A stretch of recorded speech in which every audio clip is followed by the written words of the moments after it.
பொன்னாங்கண்ணி கீரை கூட்டுக்கு தேவையான பொருட்கள் 2 குழிக்கரண்டி பாசிப்பருப்பு பொன்னிறமா ஆற அளவுக்கு வறுத்துக்கணும். வறுத்த பருப்போட தண்ணி ஊற்றி கொஞ்சம் வேக வச்சுக்கோங்க. முழுகிற அளவுக்கு தண்ணி ஊற்றுங்க. 1 ஸ்பூன் எண்ணெய், கொஞ்சமாக தேவையான அளவுக்கு உப்பு. பருப்பு வெந்துருச்சு. அதை நம்ம ஒரு சட்டிக்கு ட்ரான்ஸ்ஃபர் பண்ணிவிட்டு அரை வேக்காட்டில் நம்ம ட்ரான்ஸ்ஃபர் பண்ணிக்கலாம். அடுத்து கழுவி எடுத்து வச்சிருக்க பொன்னாங்கண்ணி கீரையும் நம்ம சேர்த்துக்கலாம். பருப்போட நல்லா கிளறி விடுங்க. இது கொஞ்சம் வேகட்டும். பருப்போடு சேர்ந்து கலந்துக்கணும். ஒரு 5 நிமிஷம்.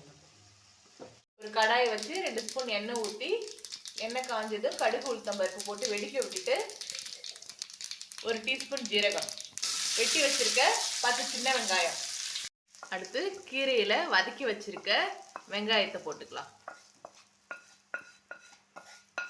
பொன்னாங்கண்ணி கீரை ரொம்ப நல்லது. வயிற்று புண்ணை ரொம்ப ஈஸியாக ஆற்றிடும். வாரத்தில் 1 நாள் செஞ்சு சாப்பிடுங்க. ஒன்னோட ஒன்று கலந்து ஒரு 5 நிமிஷம் வேகட்டும். மூடி போட்டு வேக வச்சுக்கலாம். கீரை கூட்டு ரெடி ஆயிடுச்சு. அது நல்லா சுருண்டு வந்துருச்சு வெந்து. அது கூடவே தேங்காயும் துருவி போட்டுக்கலாம். அவ்வளோதான், பொன்னாங்கண்ணி கீரை கூட்டு ரெடி.